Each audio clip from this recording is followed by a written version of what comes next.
Hi, I'm John Cuddeback. And I'm Sofia Cuddeback. If you're wondering whether you can really be friends with your spouse and raise children into responsible adults with whom you have a relationship, and do what it takes to make a homestead, reconnecting with your body and the land wherever you live.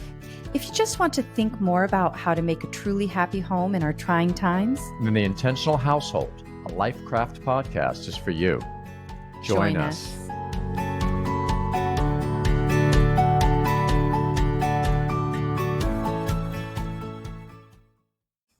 Welcome, everybody, to this episode, Authority and Submission.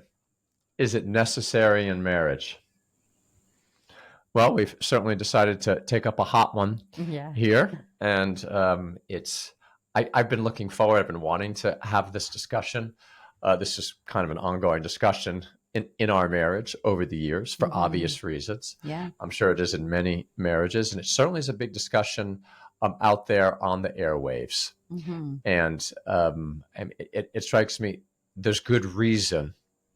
I think people are feeling that there's something missing in most marriages today, that this oh so difficult reality of what we call authority and a corresponding submission, whatever exactly we mean by that term, is on people's minds, because by nature something corresponding to that should be there. Mm-hmm. It's not there by and large, or it's not being done rightly, so people feel it missing and they're looking for it. Mm-hmm. Yeah.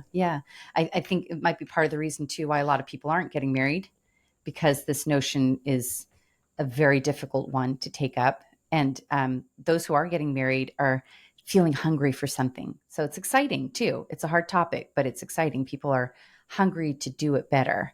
And I love to talk about that for that reason. Something that we've talked about before is the problem of terminology. And I think we need to bring that up right away. The way that, for a number of reasons that we don't have to sort out, as soon as people hear certain words, there's a very strong or varying degrees of strength, negative response, kind of a buzzword, maybe even deep hurts are immediately touched. And I mean, for instance, in our title, the term, both the term authority and the term submission, for similar reasons, tend to be bad words.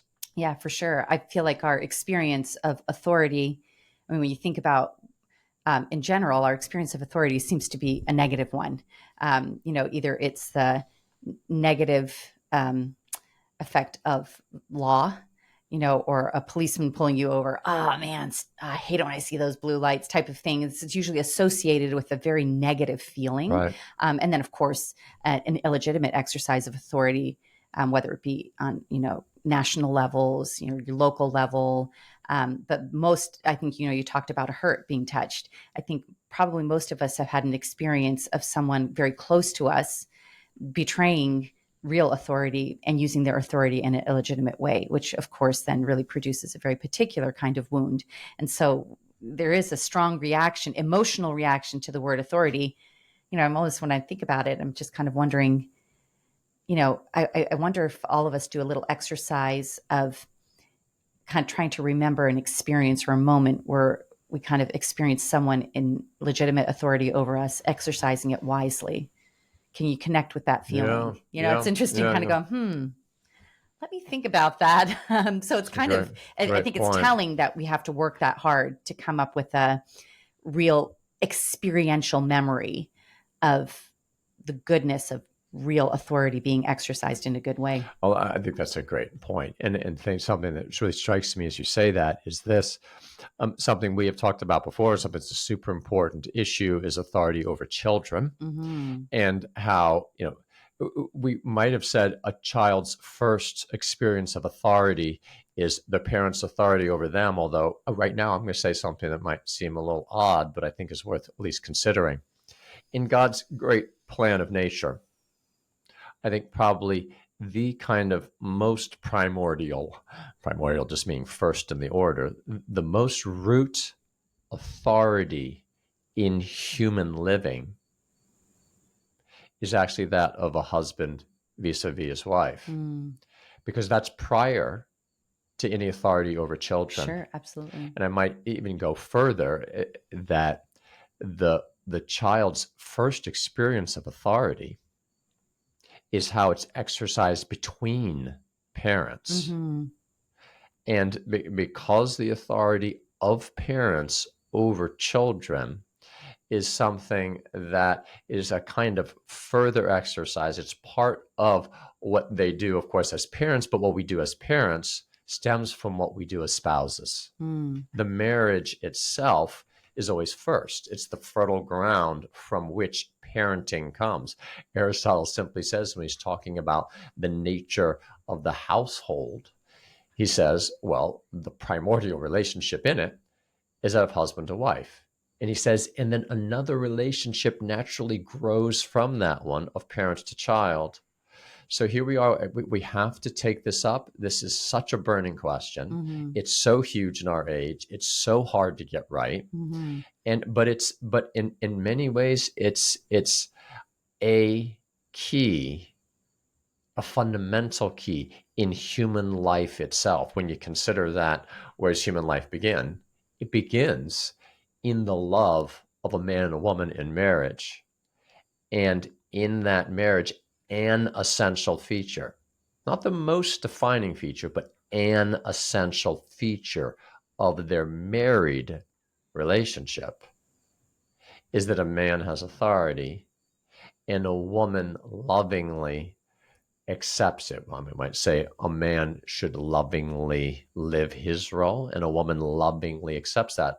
In a sense, that's what they, whether that's fully cognizant or not, that's what they are agreeing to Mm-hmm.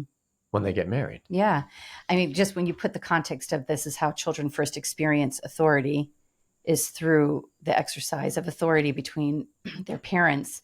It almost seems to kind of answer the question right out of the starting gate. Is it necessary in marriage?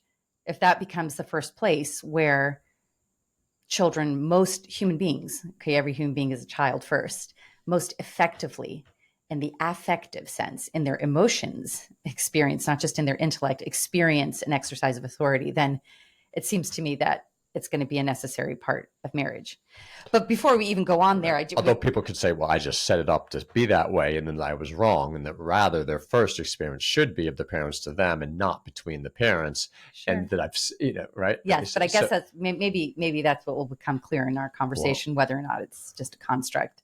Although before we do go on, I do want to, we talked a little bit about kind of how the word authority has a kind of a trigger point. I think submission for sure is the same way. I just want to talk about that because I think it's very helpful in the conversation if we recognize the kind of response that's triggered in us when we hear certain kind of words. So it's with submission, I just feel like what are kind of in common parlance in our regular speech, when we think about submission, we think about something being vanquished.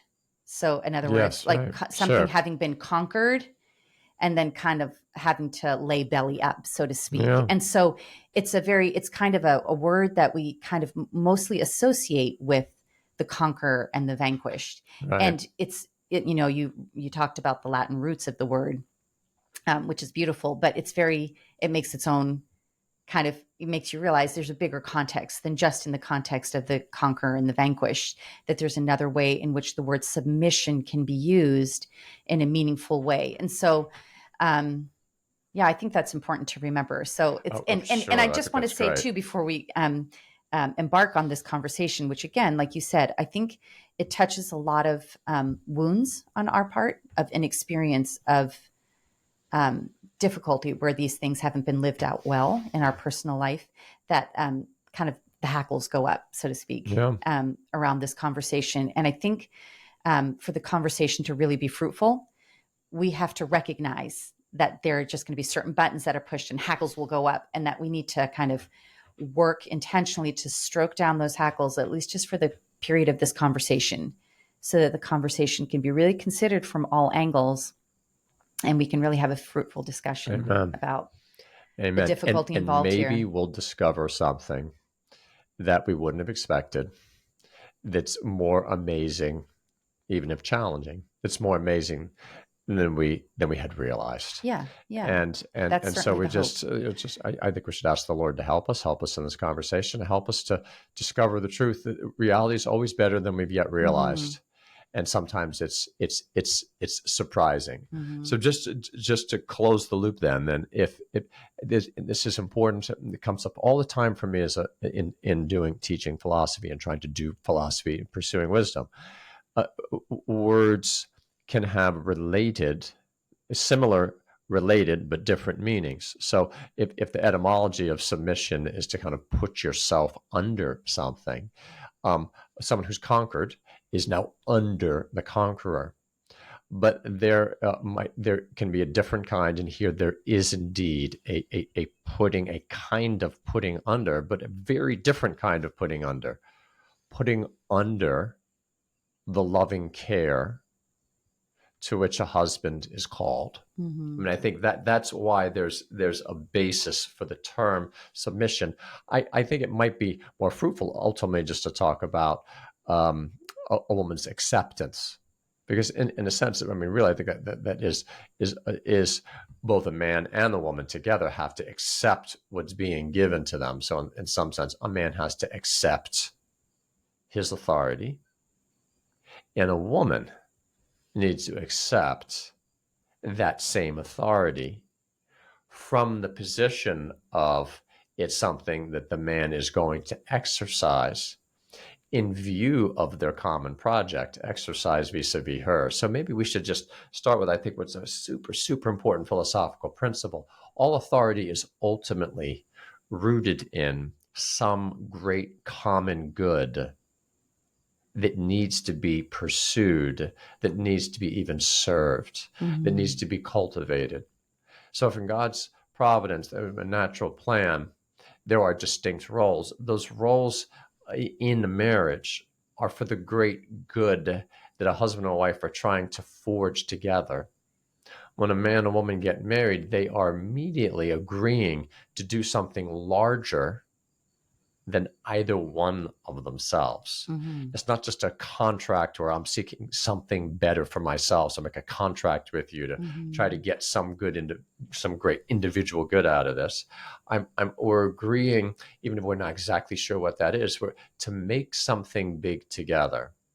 And that in how we make that something big together is what the nature of marriage is all about. Mm-hmm. And so, if I, as a man, am called to have the role of authority, which is what I think rightly the wise have always seen and tried to practice, even with much failure, then that's part of simply seeing a distinction in how each of us is going to pursue something greater than us in a loving way. Okay, so that what you just said there is it's very clarifying, and it leads me to ask the question: is this authority something that we're talking about that's exclusively in marriage, or is it an authority that we were saying man has over woman, not outside of the context of marriage, right? Can you Yeah, that's explain yeah, that? Can you talk that's about great. Yeah. the relationship of outside of context of marriage and then exclusively within the context of marriage? What's the relationship there? Is there?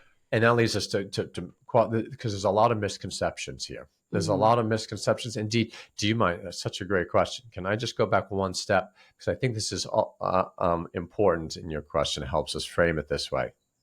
Part of the reason this is such a big burning question is that while started by suggesting people are recognizing that Mm-hmm. something's missing in our homes, in our marriages, but then they look around and they're looking for, okay, there's going to be something, traditionally called authority. What's it going to be? They don't like what they're seeing.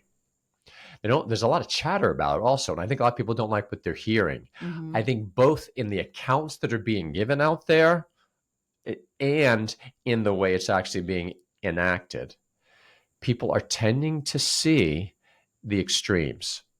They're So, what are the see accounts being given? well, on the one side, you have people saying, obviously this is a very common account today, broadly a rejection of any notion of authority within Mm-hmm. marriage, and just this notion of 100% total equality and kind of sameness. Or even if it's not sameness, if there's difference, it's, well, husband takes care of this, perhaps wife takes care of this, but there's no reason to say that one has authority. Maybe each has their specialty, but there's no reason to ever speak of a man having authority over his wife. Mm-hmm. Right? Difference in what they do, different focuses, but a fundamental removal of the notion of authority. Mm-hmm. And I'm going to suggest that's one extreme. Mm-hmm. That's a big part of the reason that people are having a sense of, wait, we're missing something natural. Those who are unwilling or unable, whatever, they're not in a position they're not articulating something where there is a kind of authority in the husband. And then on the other side, you have people that are, I'm just going to say, going too far, or just really missing the mark on, a man has to be that strong leader that just kind of takes charge and exercises authority. And when they start to talk about that, it sounds like a parent over a child, Mm-hmm. or it sounds like, a captain in the Marines over a private. And this is not what so you have these extremes, both of which miss the mark. And so that makes this further challenge the problem of, well, okay, what does it actually look like? Mm-hmm. And so that's why I say, I think that your question is going to allow us to start to say, hey, the key here is there's not, what we're not talking about here with the tradition, what the wise don't talk about is, they don't say any man has authority over a woman. That would be I'm saying that would be an extreme position that's Mm-hmm. really missing the mark, Mm-hmm. as though simply because I'm a man, I have a natural role to kind of tell women what to do. This is the furthest thing from the truth. The authority of a husband is the authority of a husband, yes, who is a man, and is an authority vis-a-vis his wife, yes, who's a woman. But it precisely stems from the nature of marriage, not from just being a man and a woman. Mm-hmm. Is that addressing your issue? Yeah, it is. And I'd like to draw you out on that a little bit more, because it sounds like what we're saying is there are different kinds of authority. That obviously there's a certain thing that's the same, but the authority of a captain over a private is derived in a particular context and has a particular nature, like kind of a particular feeling or flavor to it because of that relationship. Whereas the authority of a husband in marriage vis-a-vis his wife is a an authority. Yes, it has something in common, but the nature of that authority is very much determined by the relationship between the two. Would that Exactly, be correct? yes. And the good that is being sought. Okay. In the military, a very specific good is being sought. And just linger on that for a moment. The reason a higher officer has authority over a lower officer or over an enlisted man is because of this kind of extrinsic good of victory that is being sought. The authority between them it's for the sake of a common good, but it's not for the sake of relationship. One of the things that really is going to set aside the authority in marriage is it's an authority that is directly about making this relationship itself be richer. Now, there are also extrinsic goods to be achieved. There's so much richness. It's going to be better for the children. It's going to be better in so many ways. But the unique aspect of authority, I think we can say, in marriage, is it actually is to grow that relationship itself. And that very much makes it be different than the good that's being sought in authority in the military, which gives that authority a very different character, a very different feel, a very different way that is exercised. Yeah. I've heard you in the past refer to a little bit like what happens, so to speak, on that threshold of marriage. Can you just describe the relationship between the man and the woman kind of pre-marriage, and then what happens at that marriage contract? Just describe that a little bit. I found that to be a very helpful kind of way of conceptualizing and drawing a picture of Well, kind of what happens in that okay, circumstance. and I think it fits very nicely with the question that we just were thinking about there of I mean, a man and a woman. It's very important that dating is a very delicate, beautiful thing, and so it's a preparation for marriage. So in dating, are there already echoes in dating of how a man would have a certain authority in marriage? Perhaps some echoes of it, but he doesn't have any authority over someone that he's dating. And I think that this is very important as regards in entering the marriage. There's this fundamental sameness of they are both completely free agents in entering into the marriage. We don't even need to say, we're taking for granted. Obviously, there's fundamental equal dignity as human persons, Yeah. obviously, between a man and a woman. And now, even more specifically, in entering into the marriage agreement, the marriage contract, the marriage covenant, there's this fundamental sameness and equality of kind of standing there and making the vow to one another. They both have to come completely freely. They are both giving their total selves. And so there's that symmetry. Yeah. There's that And sameness. it's the condition for the covenant to even be able to be enacted, right? Indeed. That they both have this equal freedom, that they come with equal freedom. Yeah. Go on. But there is this aspect of, well, to what are we agreeing? We're agreeing to this amazing thing that we're going to discover more and more.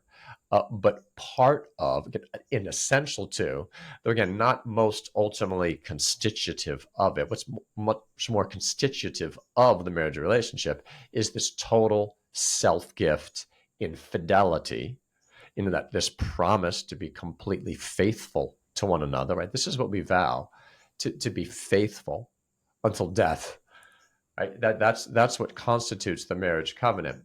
But part and parcel of how that then is acted out in the unfolding of this diamond, of this gem that is about us, but not even just about us, is ultimately ordered also to children.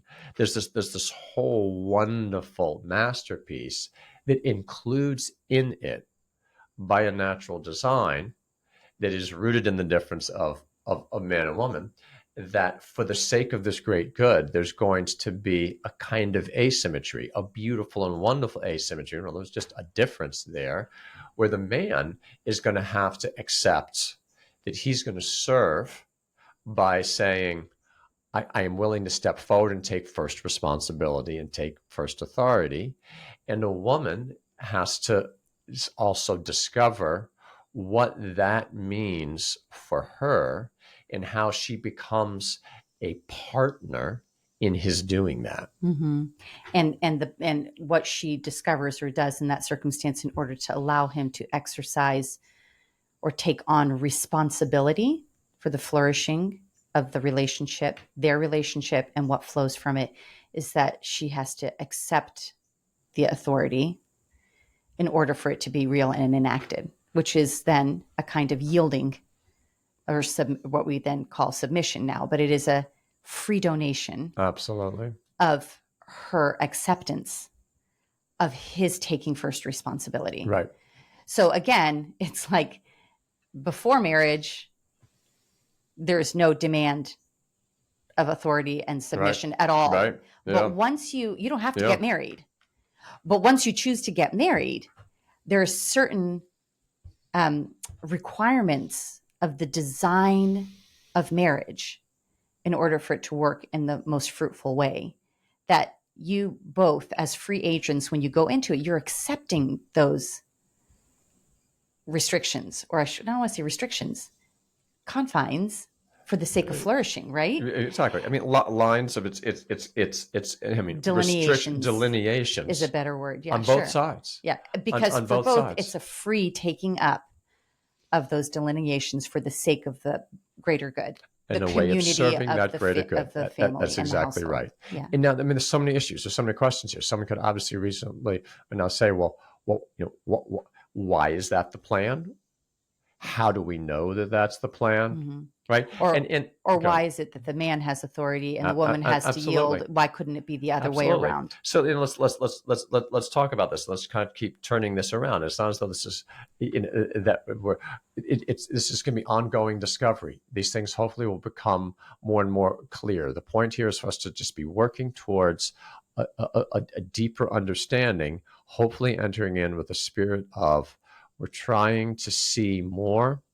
The nature, the delineations, the structure of this amazing gift. And I like to remind myself when I'm talking about this with others also, and we remind ourselves of this, whether we can express this right now in a way that other people are going to see and go, oh, okay, well, that convinces me.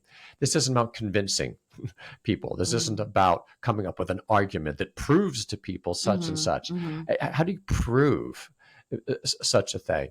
I mean, it's not a matter of proofs, but hopefully the more that we discuss it, hopefully it will become more clear. We do need to understand this, and it is helpful to try to be able to articulate this, first of all, to ourselves, within our relationships, and ultimately to Yeah. others.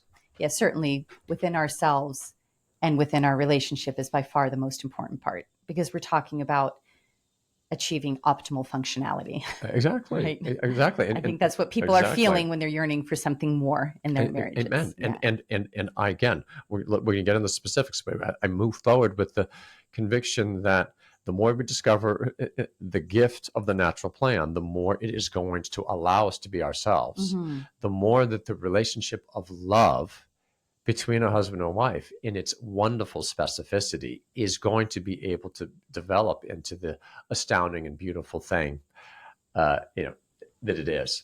Let's just focus for a moment here on, I think, a common misconception. Often the misconceptions help us to see the truth. A man, just saying from the man's perspective, can think here, oh my gosh, I have to take authority. This, well, in general, isn't authority better exercised by someone who understands better? So that means I have to understand better. And so if man naturally is have authority, does that mean that God has set this up so that men always understand things better Mm-hmm. than women do? Mm-hmm. No, God hasn't set it up that way, That's the right answer, if one dear. hasn't discovered that yet, well, one hasn't been living very long or been very attentive to one's experience. Um, so but obviously, if authority is an office of giving arrangement, of ordering, of directing towards a common goal, it is very much a function of rationality. It is a function of insight. And so a man is trying to do all that he can to see clearly so as to be able to do this well. Okay, now does that mean, again, that he's naturally endowed, that just men are always better at doing this? Not necessarily. No. I will say this, give a quick Aristotle point. How does nature make known that the husband, the man, should have first authority in marriage? Aristotle does think there's a number of ways that nature makes this known to us. And one of them is that men have certain tendencies which, when rightly cultivated, put them in a better position to do this than a woman. In other words, that there are certain natural strengths, broadly speaking, in men. Again, I say when properly cultivated in a number of ways Mm-hmm. and accepted by the man, that it will be seen as a kind of natural fulfillment of yes, this is something that very much fits with who he is as a man. Mm-hmm. That's subtly different than just saying men are naturally better at it. Mm-hmm. I will say there are natural inclinations in men, which, again, when properly cultivated, do put them in a better position to exercise first authority. Mm-hmm. Nature that's the way nature is. And so that's part of how if we look to kind of see what's there, we recognize, hey, men are called to this. This is it has a very corresponding and obvious other side in certain things that women are naturally inclined to excel in, Mm-hmm. that then again has to be brought out, has to be cultivated, Mm-hmm. but then especially is going to be given to their care. Mm-hmm. So Yeah. So, that's looking at it from the perspective of the fitness of man for something like first authority. If you kind of flip that coin over and say, and what is the fitness in women that's being preserved by offering submission? And I think it kind of, when you were describing that, it just made me realize, and I think this is where you're going to, that the full kind of information that a man needs has to be kind of added to by a woman's insight, her particular insight of being able to see the heart, see persons. Obviously, that's going to be data. That is not the man's strong point that actually is necessary in order for a true, right, and just judgment to be made. So, how beautiful that God made that both enter into this covenant so that there's the information from both sides. But it really strikes me that this whole freedom to see the person and the particular details in the particular circumstance is something that she's more free to do if she can not have to worry about certain abstraction that's required to make kind of a just kind of big picture. mm-hmm. It's kind of that a man accept that first responsibility for taking care of that aspect actually frees her to do what in fact she's designed to do so well, which is get into the weeds, see the particulars, attend to those, be present to those, instead of having to abstract herself from the personal in order to get kind of like the meta details. Again, not that Absolutely, she's yeah. not capable of it, but it allows her to focus on that thing which is particularly her strength. I think that's an excellent way of putting it. So if we step back and try to fill out that picture and think about this picture, what is a man doing when he takes first authority? I like to think about it as man always should say to himself, I am first of all responsible for whatever kind of needs to be done or tended to in the marriage relationship. I'm responsible for it in the sense of a kind of initiator. Men aren't. There's this aspect of masculinity. It tends to be kind of the starter, right? Mm-hmm. The man asks, the woman invites the woman. Will you marry me? There's this kind of initiating aspect of masculinity. And so for him to be initiator, kind of take first responsibility, just as when he came in proposing, to say, will you join me in our forging our life together, in which we are going to be full and equal partners?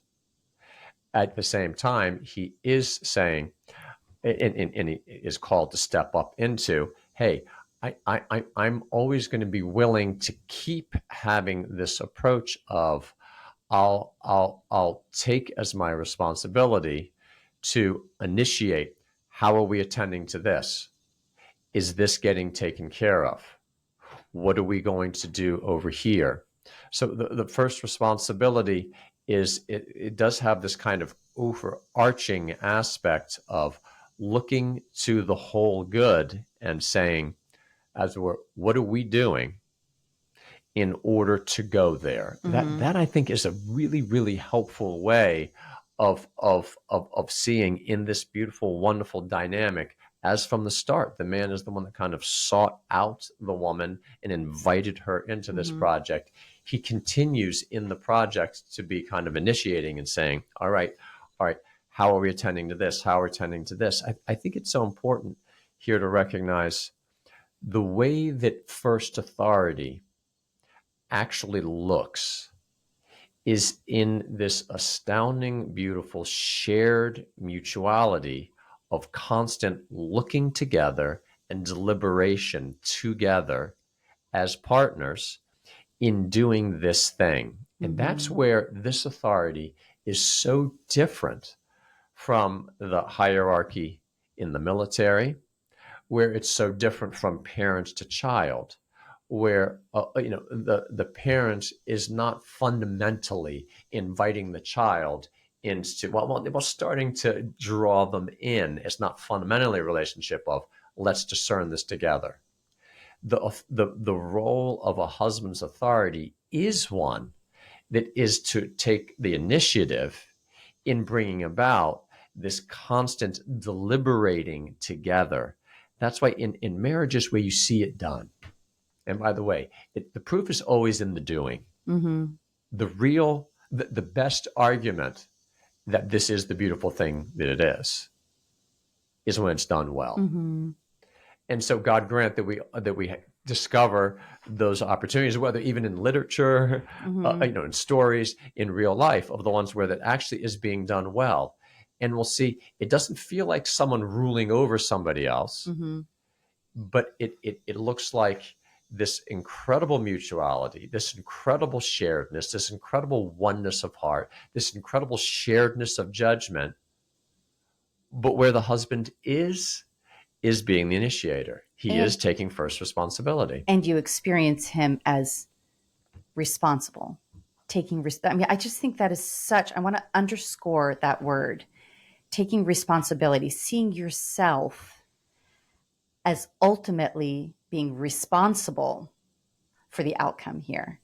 Just in listening to your description, it strikes me that there are probably a lot of men who go into the marriage situation who are not good at that kind of thing. Like, going, oh, well, how's this turning out? Well, is that going to be for the good of the family? Like, it's this kind of almost architectural look at this community, which is the household. I mean, that's, unfortunately, we don't live in a social context that really has a lot of natural ways of training young boys to become that kind of man, to have those skills. Great point.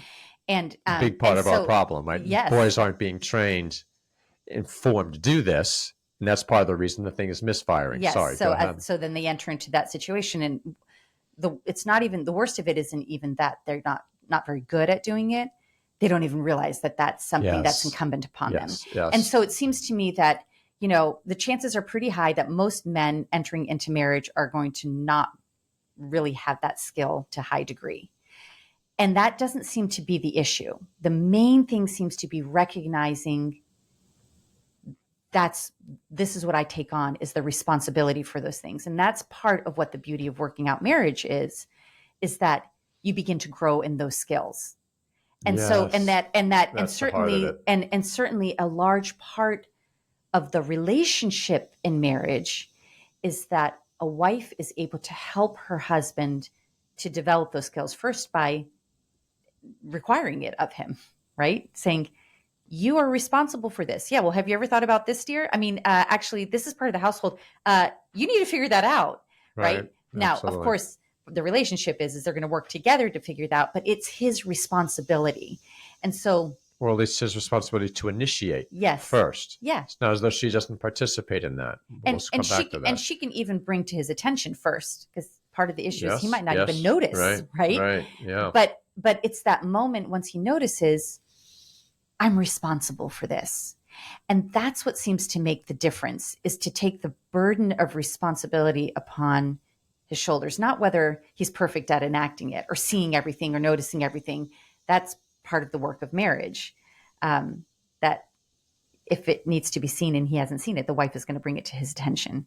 So, So it just strikes me, I'm very aware of, and we can talk about this in a little bit, challenges to a woman in offering submission in a fruitful, beautiful way. But I'm not as kind of conscious and aware of the difficulties for a man. I would imagine that would be a real difficulty for a man entering into a marriage situation where he has to now develop the skills of recognizing, seeing, but first and foremost, taking responsibility, even for those things that he knows he doesn't see. Yes. Right? What a great point. And this is so much, this is so much going on both sides. I kind of come back to our opening challenge. We're all feeling the lack of this. I think it's almost like, I feel like saying, for starters, particularly if we're married, we should begin with going to one another and saying, hey, I understand this is something that both of us are going to have to feel our way through. And it's going to be super difficult. It's going to be a mutual discovery. We're going to have misfires, but let's pledge to one another in love, because we love one another, and we recognize that this thing we've signed up for called marriage has this beautiful structure that we entered into, and as it were, we agreed to keep trying to discover. Mm-hmm. Yes, we make our marriage together, but we don't determine what it means to be married. Mm-hmm. This is Mm-hmm. the way this is the way Right. human life Yeah. is. You will make, in a sense, by God's grace, you'll be the agent that brings about your growing in a certain way. But what that growth looks like, the fundamental structures of a good life, are something we discover Mm-hmm. and conform ourselves to. Right. This is absolutely the case in marriage, Mm-hmm. and it's always a greater gift than we've realized. The way there is already part of the flourishing. The struggle to discover this and figure this out by an astounding, surprising plan. It's like, that's actually what grew our love. Mm-hmm. Right? The more then you can actually look back on this, you realize, oh my goodness, it was in being patient with one another. It was in forgiving one another. It was working through, how do we do this? What are we each called to here? How are we now going to step up to something that we didn't realize, that we don't know how to do? That is so essential to this whole thing. And so again, it calls for humility, patience, prayer, Love. and it's all an exercise in love. But Go ahead. I'm just wondering if now, just because you had that nice description of what authority in a man consists of, I wonder if now would be a good moment to kind of do, just talk a little bit about what is submission. I just, because I think that submission, the nature of submission, what does that look like for a wife in marriage, definitely has to do specifically in relation to his taking responsibility. Please share. It strikes me. So This. that makes What me have feel you like it's seen the in our moment. striving to do this? Please share. It's just the correct moment to talk about this, because I think it's really the nature of her submission or yielding to her husband's authority in marriage specifically is in relation to his taking responsibility. And I think for him to be fully responsible, in a certain sense, it only makes sense that you allow him to take the burden on his shoulders. If you're constantly taking the burden yourself and saying, well, I'll carry it, that's not yielding. You have to actually allow him to take the burden in order for him to fully own responsibility for a situation. Yep. And so in a certain sense, it's not really possible to have, well, we're both equals in this and we're both gonna, it's just 50-50. People know now 50-50 in marriage does not work. We've heard it since time immemorial. Wise people have said it's 100-100. And the way the 100 on the man's part is going to say, I take 100% responsibility for the governance here and for the good. As though it leaves none to the wife, but I begin with taking responsibility for the whole. Yes. Right? And her 100% is, I'm going to allow you to take that responsibility. And that is very much an action. Mm-hmm. It's not a passivity. It's not, so a man is doing something by taking responsibility. It's not like, and the woman does nothing by letting him do everything. No, she's actually doing something particular by allowing him to have the responsibility. She's doing something, and that doing is described as submission or yielding. It's actually an action. Yielding is not a passive event. It's an activity that takes a choice on the part of a woman to do something particular in relationship to her spouse for the sake of the good of the household. That's fabulously important. That's fabulously important. And Mary, would I be interrupting if I say that here? I think is part of that. And, it's so easy to take a misconception. It could sound like in that, well, the husband has all the responsibility. It could sound like even there that you're saying the wife's action is to choose to let him do everything. Mm-hmm. And that's obviously not what you're saying. You're saying she chooses to accept that part of the structure of marriage is that a husband always has first responsibility, that he is the initiator, that he is the one that is called upon to step forward and say, I will always say first. Again, as we said earlier, how are we addressing this? How are we going towards this common good? What direction are we taking? But this is where I want to come in and say, absolutely essential, in this, and this is what's missed by the extreme of those who overemphasize, or they're maybe well intentionally are missing what the man's authority is he doesn't, there's much he doesn't see. And this seems to be a paradox. It's not a contradiction, but it can seem to be. How can he have first? Isn't this going to be a big mess up if he has to kind of take responsibility for the whole, but he can't see everything that he needs to see? And isn't part of how a wife, tell me if I'm wrong afterwards here, experiences? Oh, well, how I know you do. How should a wife let him kind of give this over?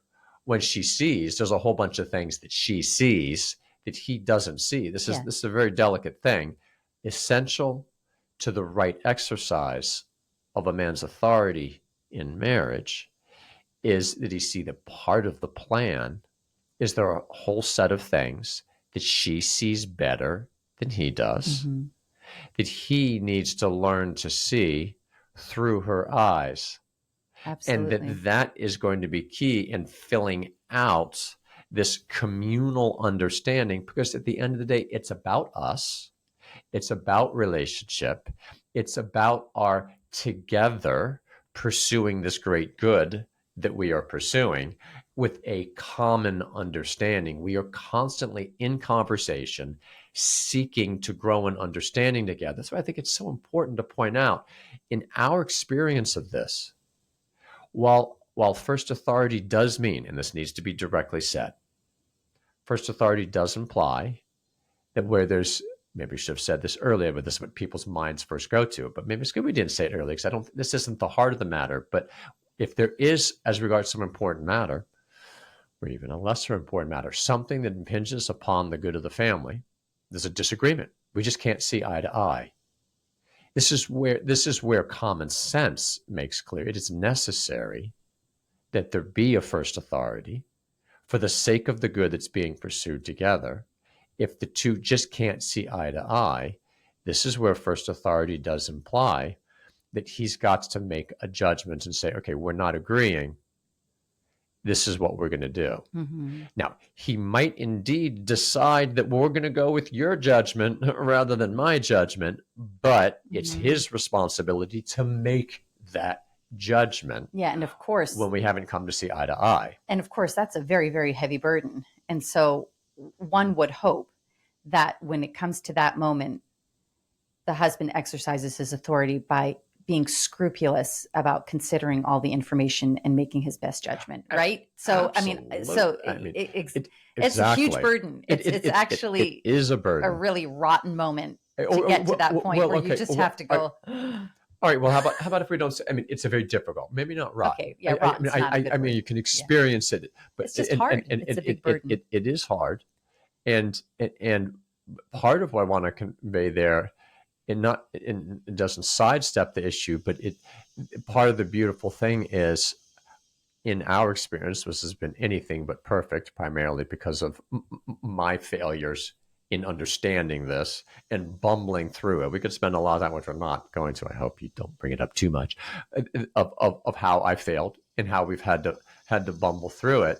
But I mean, the reality is, though, the more that you actually start to succeed in this, the more you realize, okay, this is what we were trying to get to. But actually, the thing that I really wanted to say there is, the more you start to succeed in it, the more that you find those disagreements are actually very uncommon. That's true. The main structure of authority in a good marriage is still kind of that taking the initiative, taking first responsibility. But the way that it works, and experience shows this, is that we do come to think more and more like one another with one another. And I mean, you tell me, I don't want to impose this upon you, but my sense is, I feel that you've conveyed this to me, that it feels, not just feels, but it is deeply mutual. And this is part of this amazing art, even while there's still a kind of firstness to the responsibility of the man and a kind of accepting on the part of the wife.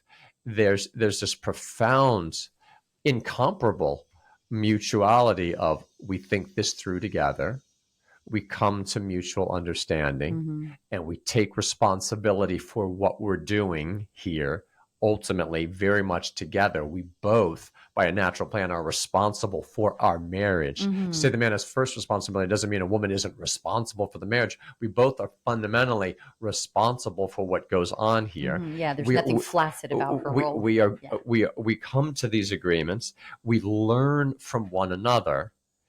All that while there still remains, it never goes away. There's no reason for it to go away, this aspect of first authority. Yes, in that hopefully rare situation where there's a disagreement, then that first authority takes a certain form. But the more common form that it takes in a daily way is just kind of moving us along, kind of being willing to take that initiative Mm-hmm. to move us along, to make sure that things are getting attended to, even if that's often responding to the wife pointing out, this needs to be attended to. We need to make a decision here. Yeah, what that also just makes me think about this, the beauty of the design this way, that in a lot of ways, a woman, just by physical um, kind of ordering, is present in the household. Just the fact that she carries the child in her womb, like you can't get away from that. The need of the child, the physical need of the mother's body early on with childhood, the mother kind of can't, the wife almost can't avoid or has to work very hard to not be at the center of the household and what's going on in the marriage. A man doesn't have that same physical connection. And so when he accepts responsibility, it actually tethers him to the home in a way that a woman doesn't need that tethering because she has a physical tethering. Men don't have the same physical tethering. So when he accepts responsibility, that means his eye has to be turned toward that which is he's responsible for. And so it's really kind of, it makes me just all of a sudden marvel at the beauty of the design, that this kind of requirement of the man to have first authority in the home is actually a way of keeping his gaze turned toward that Wow. which he has taken on as his primary project, his primary place to be. And so it's a beautiful thought. I found this thought. I think it's really worth. I want to draw you out on that too, from your experience. It strikes me that very often, um, a wife feels alone or can feel alone, is part of what people's experience today of the kind of absence of the husband, absence of the father, Mm-hmm. lack of kind of stepping up in the family. How many overburdened women are there where the husband, I mean, this connects to other things we've had discussions about, is this is challenging for the man. We're not kicking him in the backside, but we're just trying to look truly at the challenge we have here, that his work tends to have been so separated from the household, particularly when he's so busy, he's trying to tend to that. This is, how is he supposed to have, first authority and take responsibility in the household?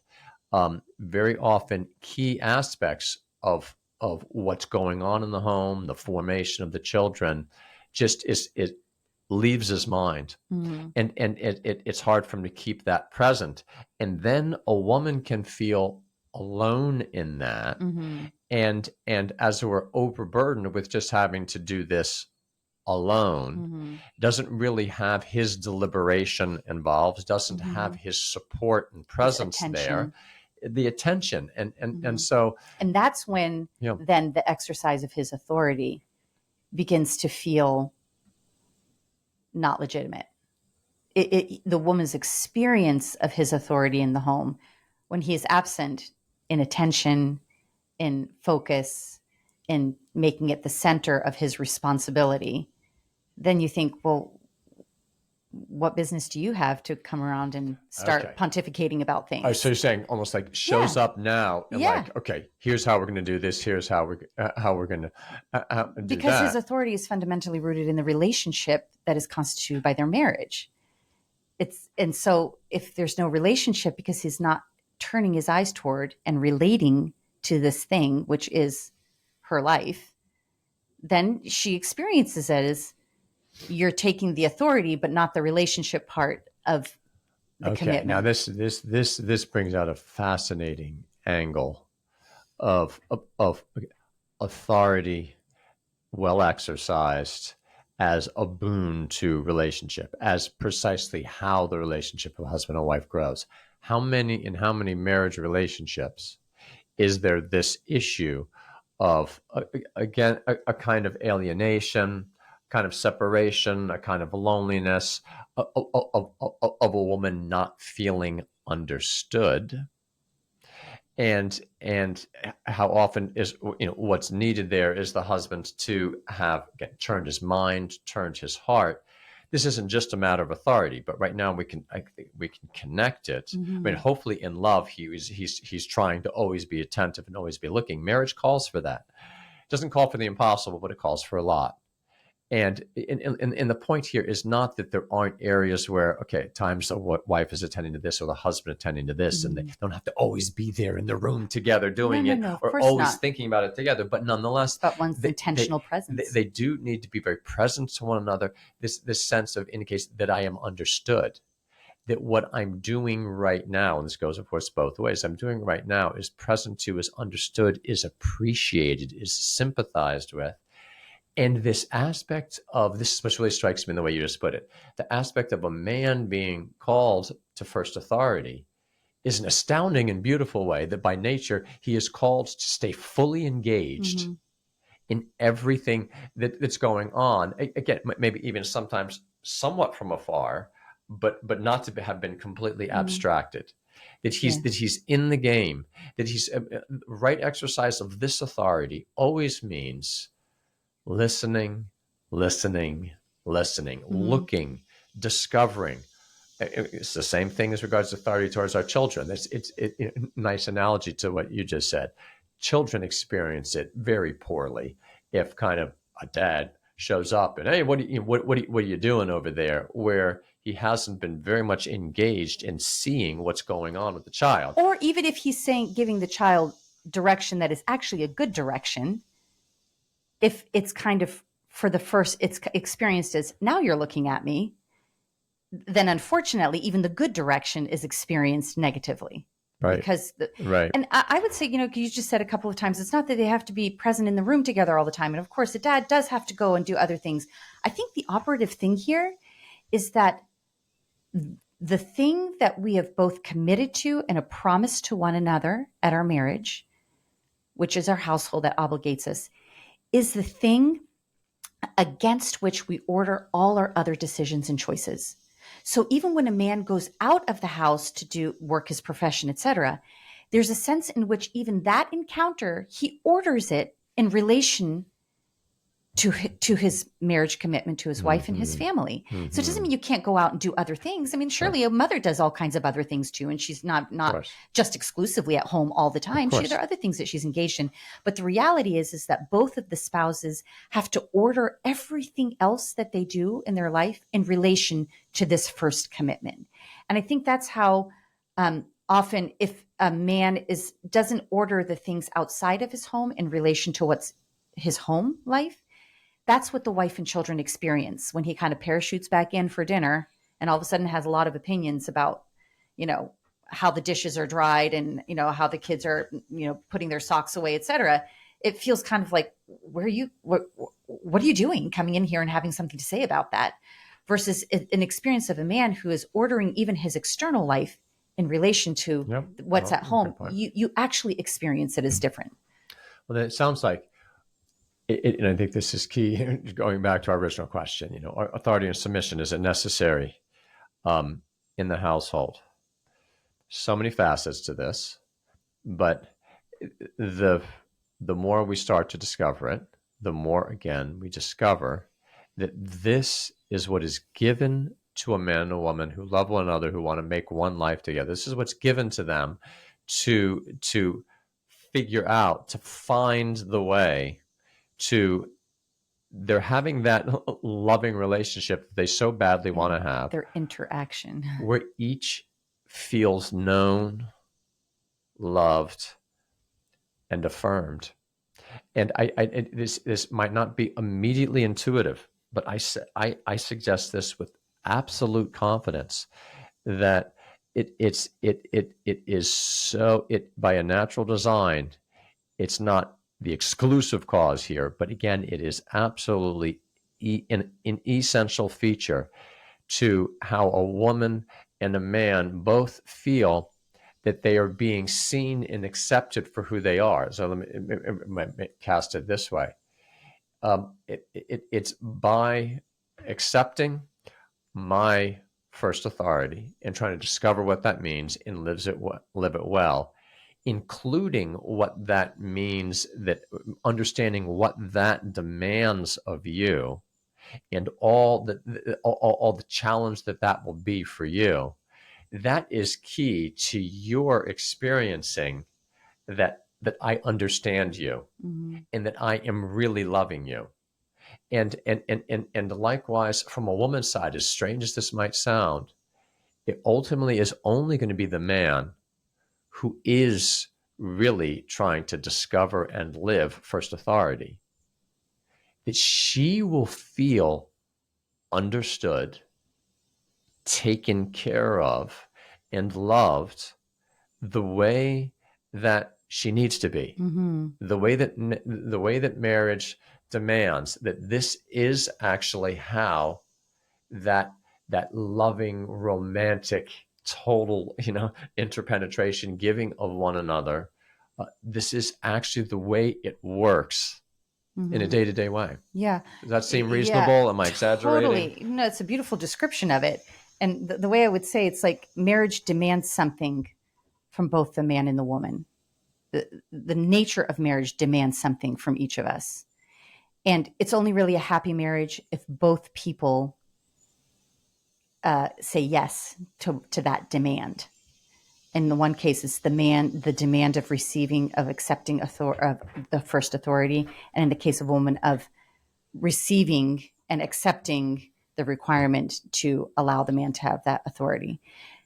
It's, two people could say, well, I mean, if it's all about relationship and love, we've decided that we're going to love each other and totally appreciate one another by just having a 50-50 relationship. We're not going to have authority and or even submission. they could call it 100-100, but one of total equality. Yes. And we eat. And I feel like saying, okay, that's fine, but that's not marriage. That's not what we're talking about. It's the example I would use is, you and I, we really enjoy dancing, and whether it's in ballroom dancing, whether waltz or polka, it really works best if I'm leaning out a little bit. We're able to do a lot of fast spinning and stuff if I'm leaning out. And very often when we're dancing, you'll say, you need to give me a little bit of tension by pulling back. And I'll say, well, I can't unless your hand is providing something for me to lean against. Right. So you and I can decide, well, I'm not going to lean back and you're not going to provide tension with your hand on my back. And we can decide that. But the dance isn't going to be very satisfying. So you can agree to be that. It's just not going to work very well.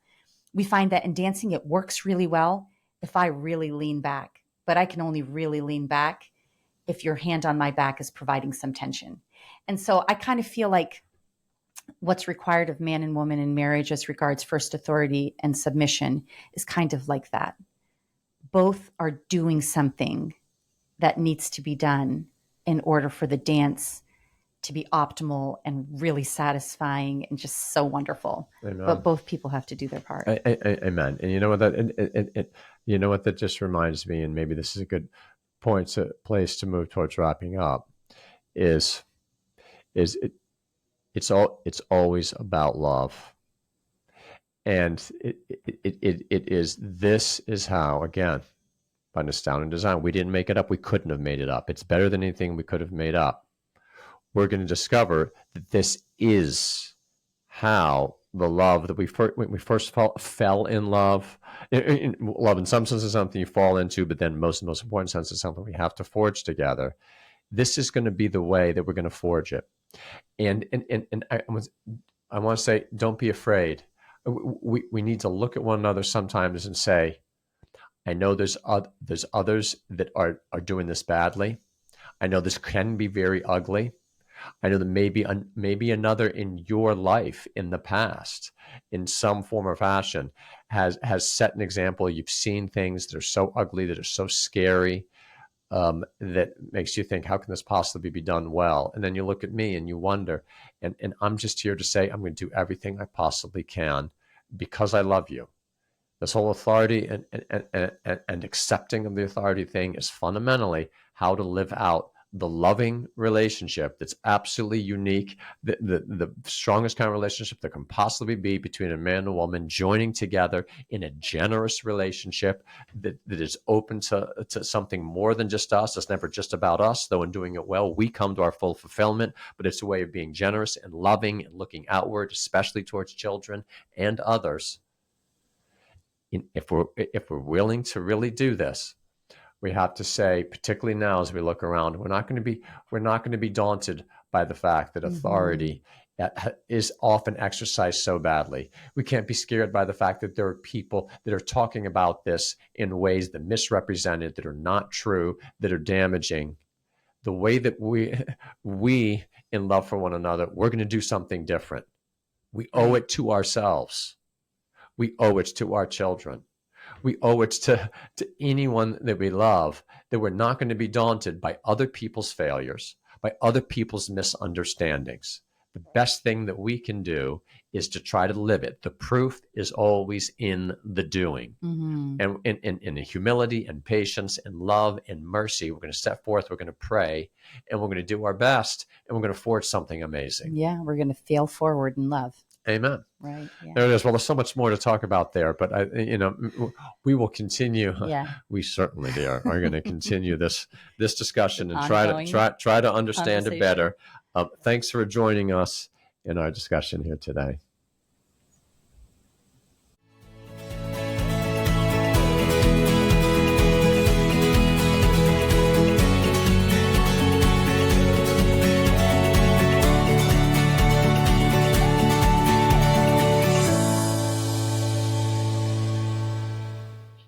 Thanks for tuning in this episode of The Intentional Household.